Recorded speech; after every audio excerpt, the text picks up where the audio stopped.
So we're all pretty deep in this age of the collective doom scroll, the collective nightmare feed, and I've been using some of that time to listen to like audiobooks that get posted on YouTube.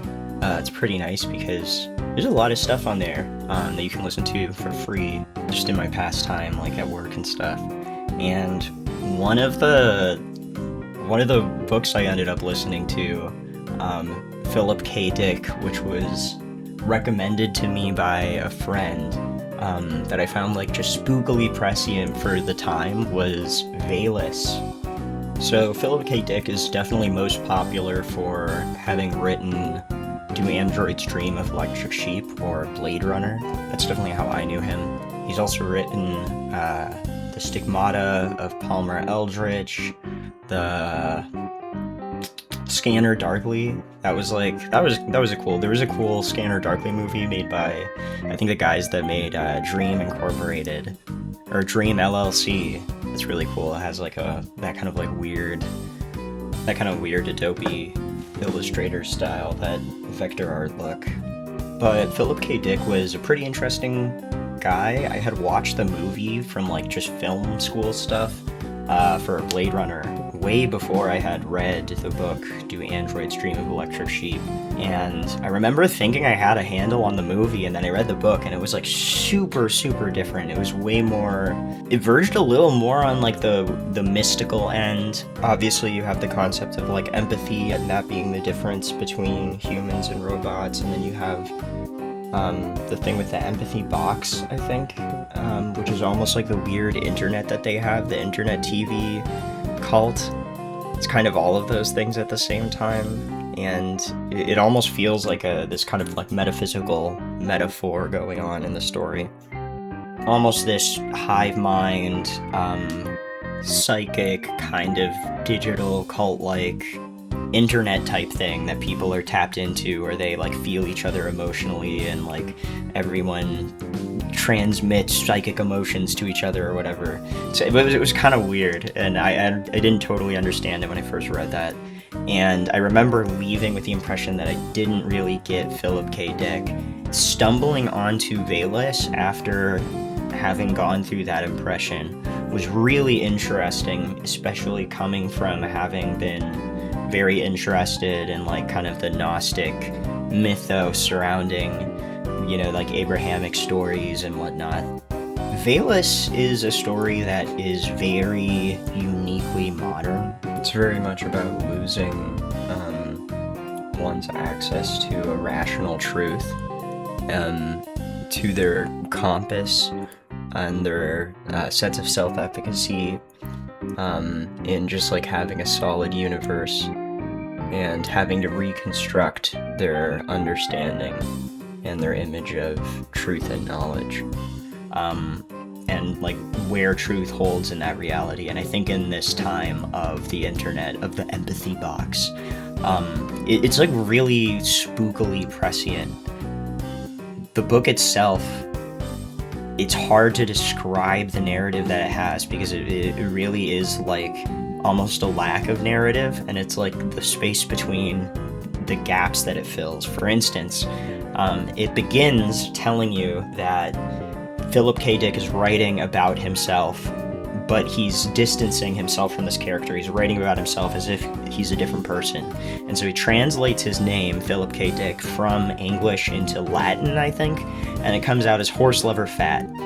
And so he's essentially describing a psychotic breakdown from this kind of almost this narratively disassociated perspective. And he constantly breaks the rules that he set up there too. He doesn't just write it as if he's observing some other person or something. He's in the story as himself, as Philip K. Dick, and Horse Lover Fat is another personality, but it's also another person sometimes throughout the story, and it's they just don't make it clear, and very intentionally you're kind of just held within this weird reality gap, you know? And it's made clear that it is a self-aware reality gap. Like, Philip K. Dick knows he's writing this meta. He starts off with Horse Lover Fat being this kind of narrative plot device to distance himself from his experiences. But pretty quickly, he has himself as Philip K. Dick talking to Horse Lover Fat as like a separate character with a separate history. And it gets really confusing, and very intentionally so. And it's really interesting how he starts to mix the narrative unreality of the story into the reality of whatever his experiences were in the book. It's a very like whirlwindy House of Leaves reality that everything stands on and is built on. Establishing the story kind of at the end of the hippie era. Everyone's coming off of doing a lot of drugs, and so there's a lot of psychiatric issues going on in him and his surroundings.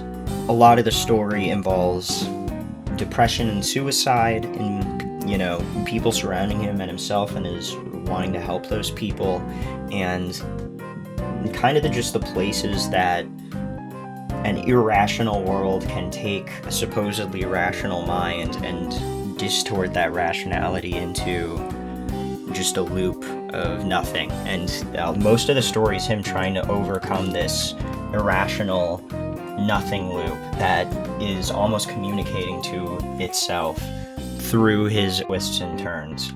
The book is a maze of just like essentially theological debate and dream logic that is cut across itself, and there's kind of a story there that you can make out, but it's very loose, and it's like jumping across these, again, just giant gaps of internal self-theorizing. It's kind of honestly hard to even recommend to people unless you're like really into like that Gnostic mythos and its place in the kind of like modern world. And if it was just that, I honestly may not even have ever been that interested in this book, but the way that I think it applies to this time period of like having AI in everyday life makes it just extremely weirdly prescient, because it's like super concerned with the way rationality moves through irrationality and the way you can have kind of like systems that work on top of crumbling foundations.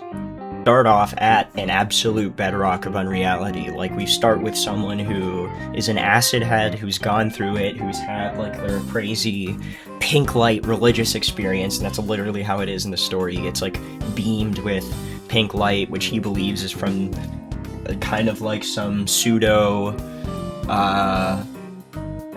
philosophical, pseudo sci-fi future god thing that is himself projecting backwards and like sending radiation and signals. It's very schizophrenic, frankly.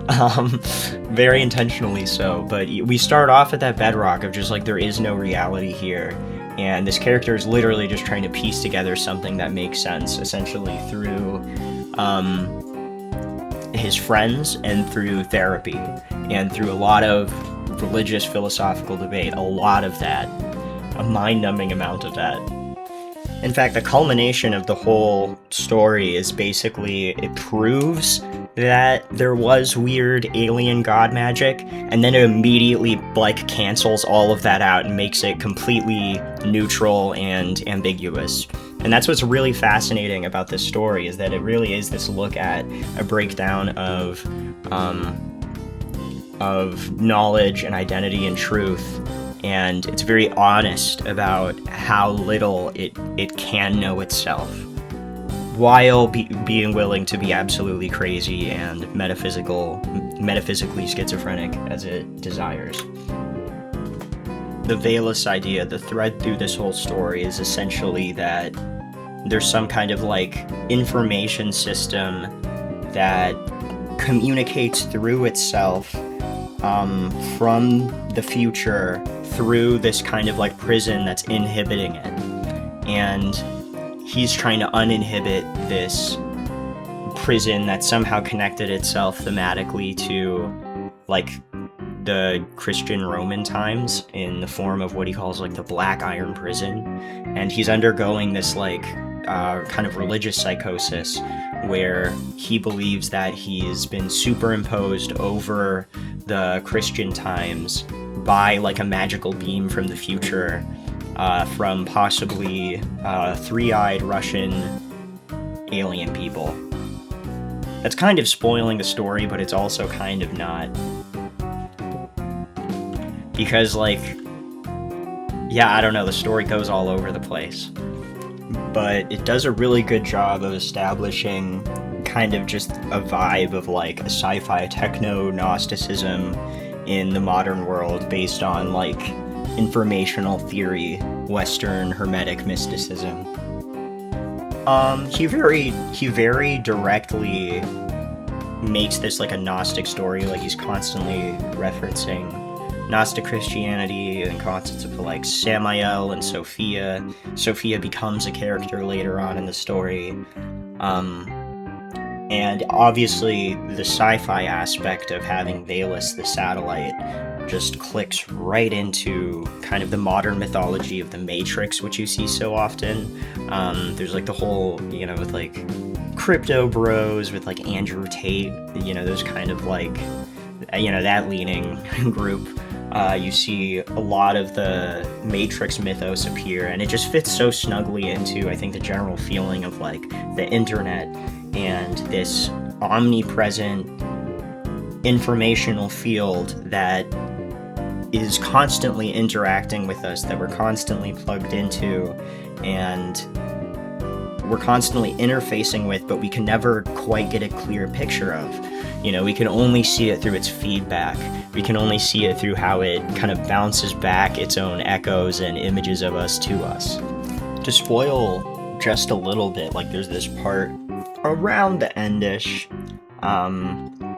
where reality just totally starts to collapse. They end up watching a movie that is communicating a bunch of the religious experiences that Horse Lover Fat has been having, but explained in sci-fi language.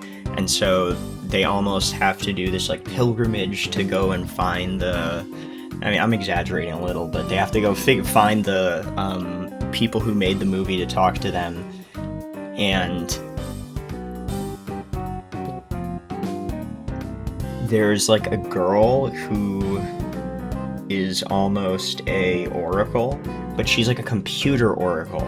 And so she can't answer every question. If you ask the wrong question, it's like a computer. It'll just error out and it won't go anywhere. And so she can only give these kind of like Kabbalistically formulated answers to people's questions. And it's just so interesting how this entire story is almost just this thread of constantly changing information that doesn't really solve anything, but gives you the experience of having gone somewhere and having accumulated a narrative that isn't any one single point or thread in the story. You really would have to read it, and I recommend that if you really would have to listen to it or read it to understand what I'm saying, I think, fully with this book. But like, really, what it's a story about, it's a story about information oversaturation, right? There's just like too much going on, and you can't make sense of any of it, and truth and fiction start to laminate against each other. And like, I think this is literally the function of truth right now in the digital landscape. I remember way back when I was a kid, one of the most like exciting things in the world for me was my parents giving me their hand-me-down old red brick of an iPod.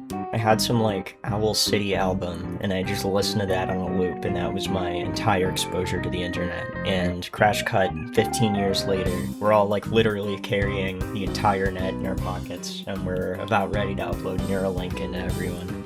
There's a thing you see in cartoons called flanderization. It comes from The Simpsons. The Simpsons being like one of those really old cartoons that has been around so long that it's also kind of seen itself invert its own frame, kind of like the iPod. There was a time where The Simpsons was extremely edgy, but that time is long past. I haven't actually watched a lot of The Simpsons, but basically the character Ned Flanders, who's like kind of a Christian stereotype, over the course of the series is slowly stretched and warped for like reoccurring episodes until he's totally unrecognizable from what he was. I think that effects like Flanderization are definitely not unique to market systems and are definitely not unique to childhood cartoons. You start off with like a little square to hold music and play it, and that basic shape gets slowly stretched, and it slowly opens into itself and its own possibilities. We've had books for so long, and just stuff like newspapers was enough to completely change the dominant orders of society. But you look at the way the internet is able to accumulate time in history, and not just accumulate time in history along like a straight line of like recording the past and recording our movement into the future, but also like diversifying the perspectives in the present. You know what I mean? Like it can take a kind of middle ground and then split that into two extreme views, and then have those two extreme views split into two more extreme views, and it just keeps going. It's like mitosis.